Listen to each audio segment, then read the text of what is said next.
I guess ideally I could have called him, but dude, I mean, sometimes you put like one wrong digit, and then I just, at that point, I wait for him to call me back, and then I guess maybe it was the wrong digit, and I'm just like, what in the world? Plus I, the skates were open. I was like, what in the world? Way over there. Okay, I finally figured it out. All right, man. Because I was like, what in the world? I was just driving around. I was like, man, do like a 3-act play before they called back. Maybe they didn't, I don't know, maybe they didn't get the number or whatever, but whatever, I finally figured it out. All right, it's very clear to understand that this is kind of a Christopher Nolan side-by-side plots. Okay, he's very good at this because he was an English major, Cambridge or Oxford or whatever, doesn't matter. Okay, you've got one plot, which is Shep and Buster.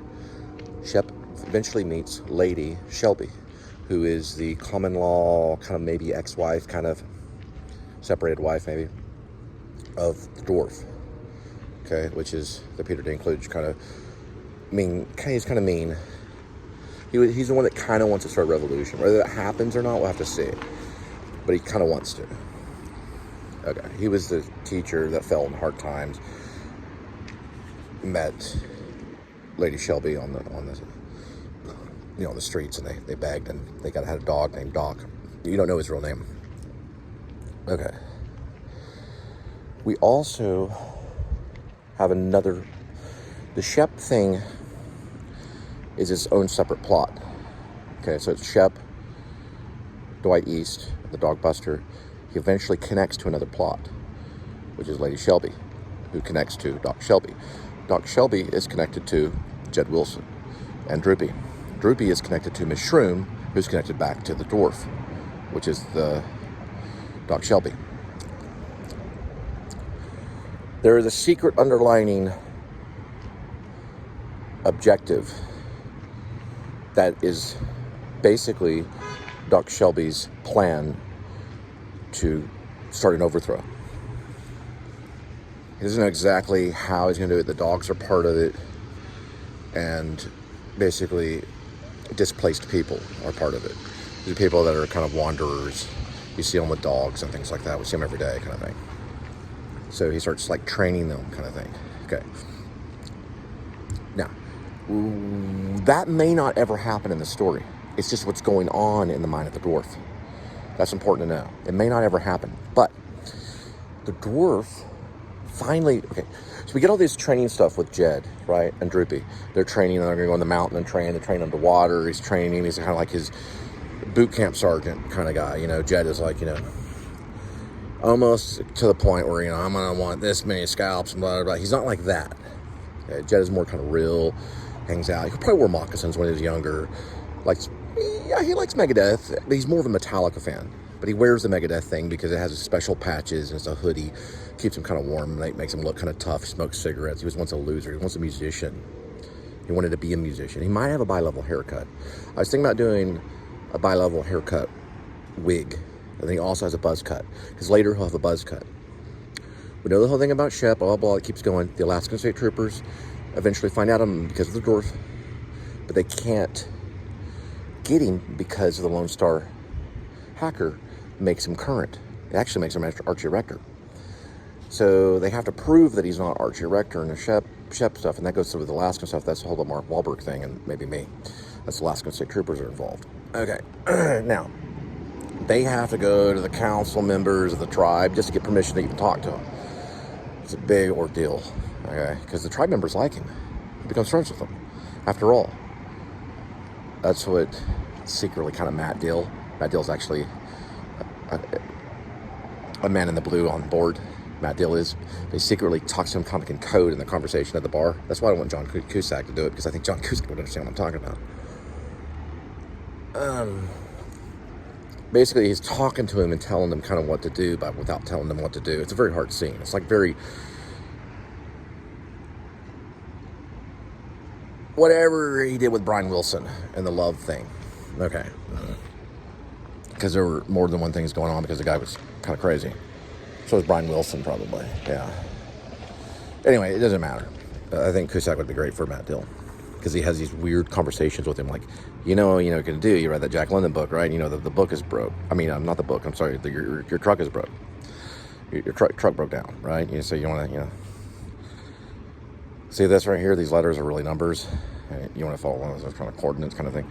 He wouldn't say that because he knows that the conversation could be taped, but he kind of talks that way to him. He has these weird conversations with him to like tell him what to do. This is before he leaves, because he doesn't want him to get killed. Where no man in blue wants to go, no authority figure wants to go to this one place. Think of Sean and Penn, P.E.N.N. kind of thing. Okay, yeah, Sean plays FBI agent. I haven't brought him in yet. It's going to be some time before I do that. He's probably going to be monitoring the whole thing. Okay, now, where were we? Oh yeah, the reason why. So finally it gets kind of 18-y, okay? What I mean by 18, I mean like 18. Like Murdoch 18. So what happens is, even though the dwarf is kind of messed up, right?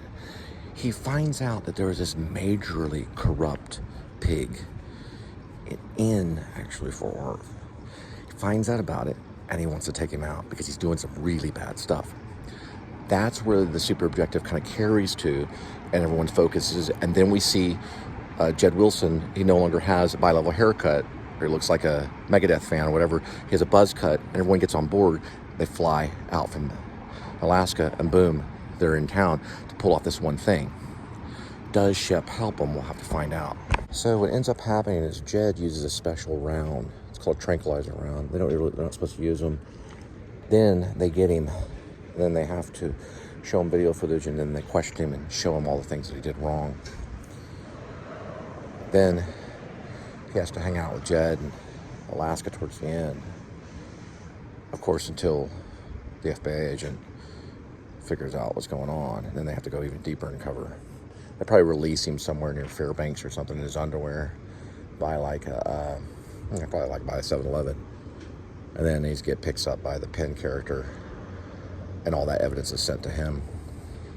Nice ending. That may be it. All right, I figured it out.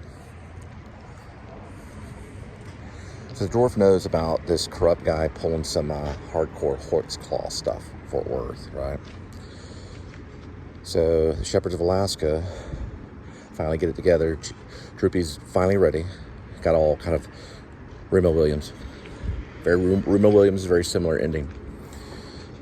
They trank, let's just call him cop number X, the bad guy. So let's call him Hoyt, right? Trank him. But before they do it though, they have to do like major surveillance. So they use the drones, and they use like a bunch of other like espionage kind of little Inglourious Bastards kind of stuff. Not really that, because they're not under that much stuff, but a lot of like A-Team solid, van stuff pulling up at the, it only has a happy face on it. People acting like stoners and stuff like that. Maybe one goes in for a little bit, gets their information, then gets out, blah, blah, gets photos. It's a real Mission Impossible. Next thing they are able to trank him, he ends up in a van, ends up waking up. We're talking about Cop X, ends up waking up in or outside of Alaskan 7-Eleven in his underwear. All the evidence is given over to the Penn's character, who is playing basically like FBI agent. Sees that everything's true, picks him up, boom, he goes in. That's kind of like the ending, and it ships back over to Shep, who they eventually probably draw into the militia team. Got it.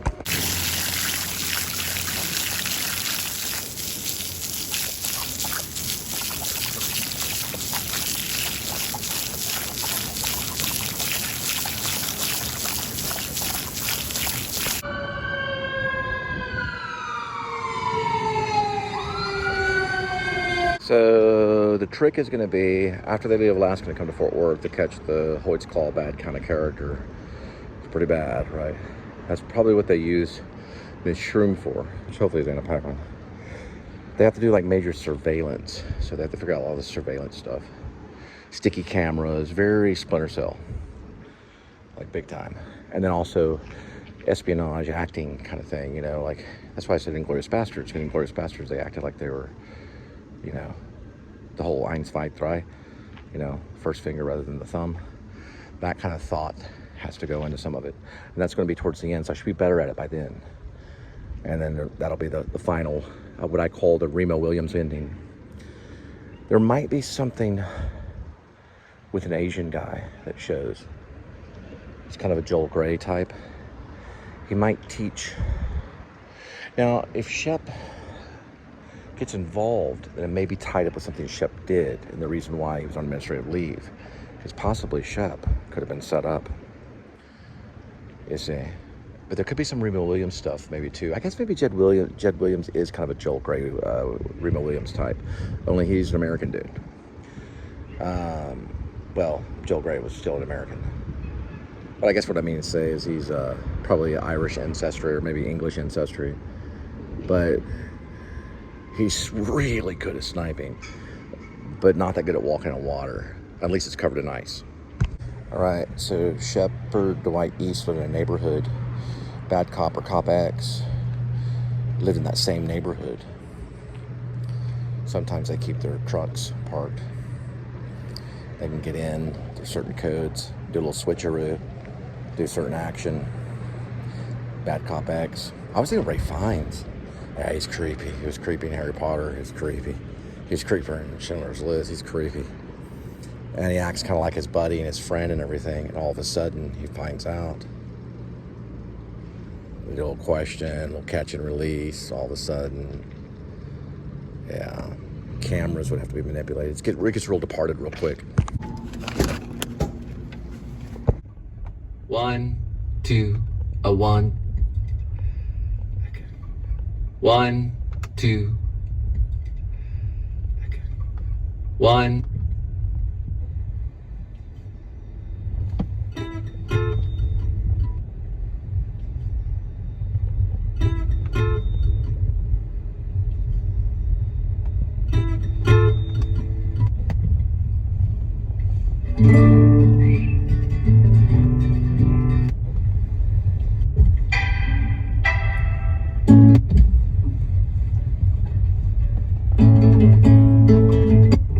Say it one more time. Testing.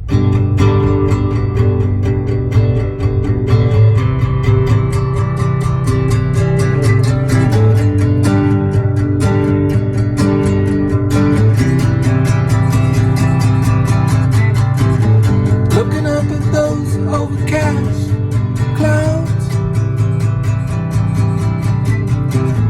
Is it gonna rain or not?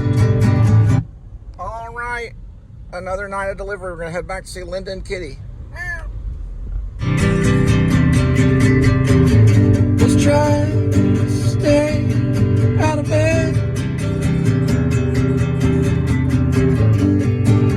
Trying to stay with faith. Can't tell if I'm well read. Feel alive more than dead. Come on, Linda. Lean in. So many white cars, red cars, white cars, white cars. Tell me about the highway.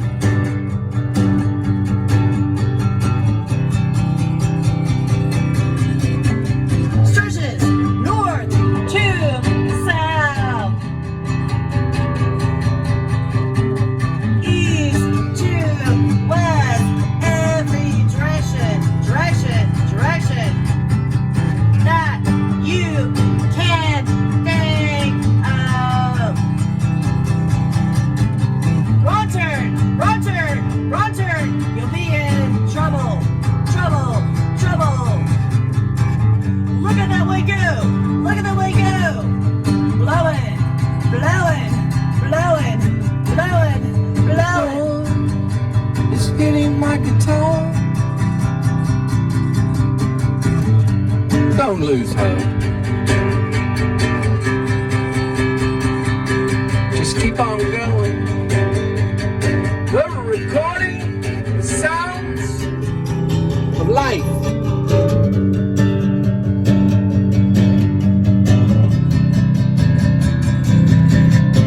A door is swinging up against my guitar. Bad door! Bad door!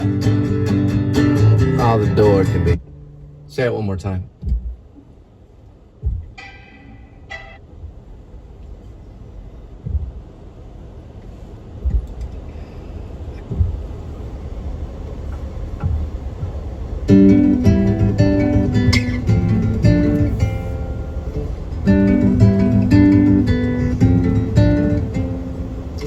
Why are you screaming at the little bug?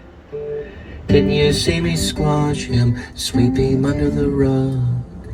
Busy doing dishes, making big wishes about your car. Another silly wall. La la la la. La la la la la. La la la la. La la la la la la la la la.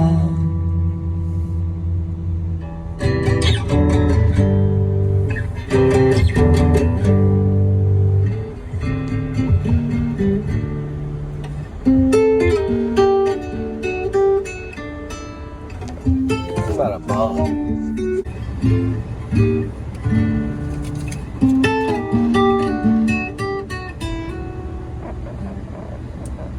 There goes another little bug.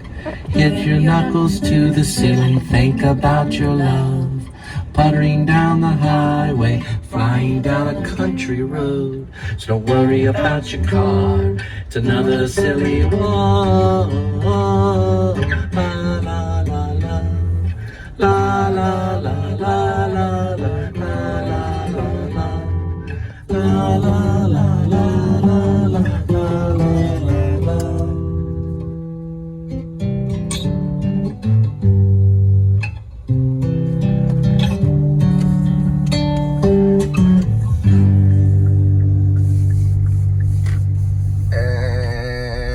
And that was Little Bug by the Linda and Cole Band, which is playing on SoundCloud. There was some versions of it maybe on Drupal, but Drupal's no more. So they had an album on Drupal called She Passed Out, about 11 songs or so. They're also on Bandcamp as the Cole and Linda Filmmaker Band.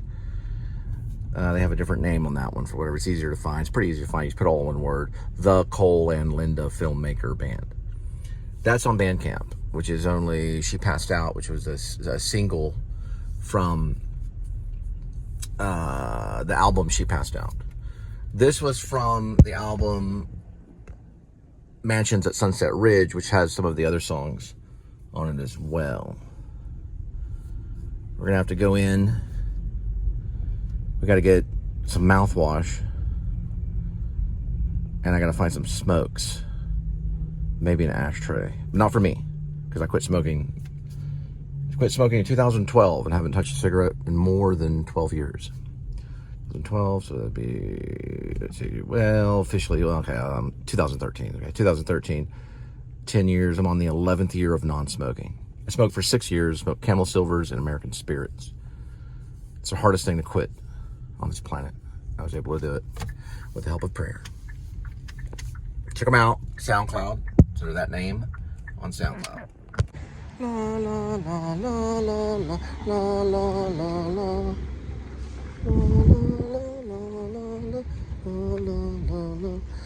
Don't worry about your car, it's another silly one. La la la la la. Yeah, it's grilled. See it right there.